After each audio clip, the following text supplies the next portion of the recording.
Eh bien bonjour à tous, j'espère que vous allez bien. J'aimerais commencer cette vidéo pour passer un gros message de soutien à tous ceux qui se trouvent sur Séoul en ce moment et en Corée du Sud avec les énormes inondations qu'il y a aujourd'hui, hein. Pour rappel, là on filme, on est le 8 août, inondation terrible.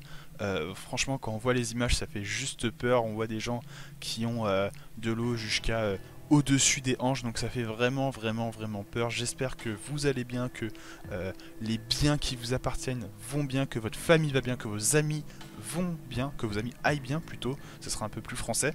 Donc voilà, j'espère vraiment voilà, que vous êtes tous safe et en bonne santé. Et petite dédicace quand même à ce mec sur sa voiture en train de se prendre en selfie. Si vous zonnez sur Twitter, vous pourrez voir le selfie où il se prend ses pieds avec l'eau juste à côté. Voilà, bon, en même temps, il avait pas grand chose à faire, le mec, hein. Il est sur sa voiture. Hormis ça, il a pas masse de trucs à faire. Mais bon, petite dédicace à lui quand même. Le sujet du jour, cependant, ce n'est pas cela, c'est un autre événement qui s'est produit dans la journée. C'est la démission de la ministre de l'Éducation. Il faut savoir que le gouvernement a été très récemment constitué et c'est seulement après un mois, son entrée en fonction, qu'elle démissionne. Pourquoi est-ce qu'elle démissionne? On va refaire un petit retour en arrière. Il y a quelques jours, une grosse semaine, fin juillet, elle propose un changement de la loi par rapport à l'âge d'entrée à l'école. Elle souhaite que les enfants en Corée du Sud rentrent à l'école à 5 ans et non pas à 6 comme à l'heure actuelle. Et ça a fait un énorme tollé. Il faut savoir que cette mesure n'était pas du tout dans les mesures annoncées, préparées, discutées par le président lors de la campagne. Donc c'est vraiment sorti un petit peu comme ça du chapeau de nulle part.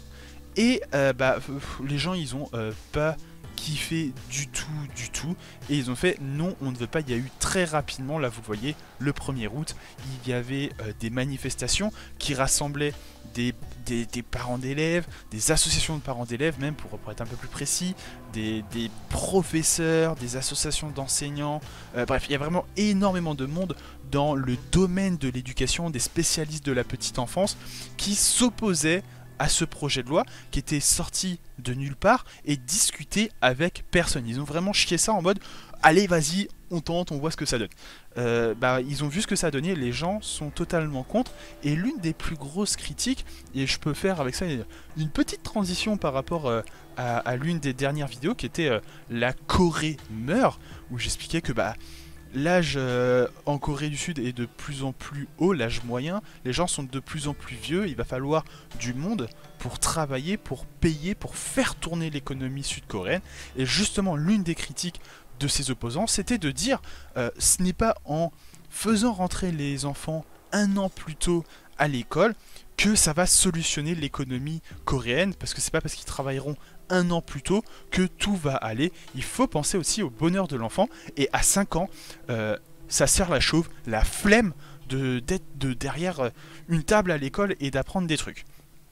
Alors là-dessus, la ministre et le ministère de l'Éducation se cachaient derrière un fameux non, ne vous inquiétez pas, la première année, ça sera pas de l'apprentissage de ouf, machin, blablabla, mais bon, on sait très bien comment ça se passe en Corée, ça ne sera pas comme ça. Je vous invite d'ailleurs à écouter, il arrive très prochainement, si vous regardez cette vidéo le jour de la sortie, si vous n'avez pas le jour de la sortie, c'est très probablement déjà disponible, l'interview que je fais de Lola, qui est enseignante dans les Hagwon et qui témoigne avoir des enfants qui sont seulement au CP ou dans ces zones-là, qui ont 8 ans, quoi, et qui font des cours d'anglais dans le Hagwon, même pendant qu'ils sont en vacances, à distance, via Zoom, parce que les parents les poussent à la réussite. Donc vous vous doutez bien que si on les fait rentrer à l'école à 5 ans, ça va pas le faire. Ils se cachent aussi derrière le oui, certains pays le font, et c'est vrai, hein, par exemple au UK, c'est à 5 ans la rentrée des classes.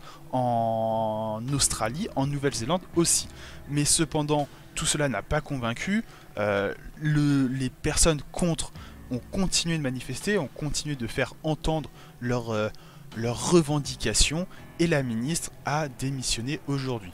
Alors elle dit voilà qu'elle est responsable pour toute la controverse, blablabla, hein. Bref, un blabla normal de démission, mais un autre truc, un autre point aussi, qui a peut-être permis d'un petit peu accélérer cette décision de démission, c'est la cote de popularité du président, qui n'a jamais été très haute. Hein, on va le dire, depuis son élection, il a été le président à avoir la cote de popularité au-dessus de 50, enfin en dessous de 50% plutôt, le plus rapide de toute l'histoire de Corée du Sud, je crois. Et là, elle a atteint 70% de cote de non-approbation, donc on explose tous les records, ça vole pas haut, ça vole très bas, j'ai même envie de dire. Donc on peut penser, on peut se permettre de penser que ce nouveau sondage n'a pas non plus vraiment aidé la ministre.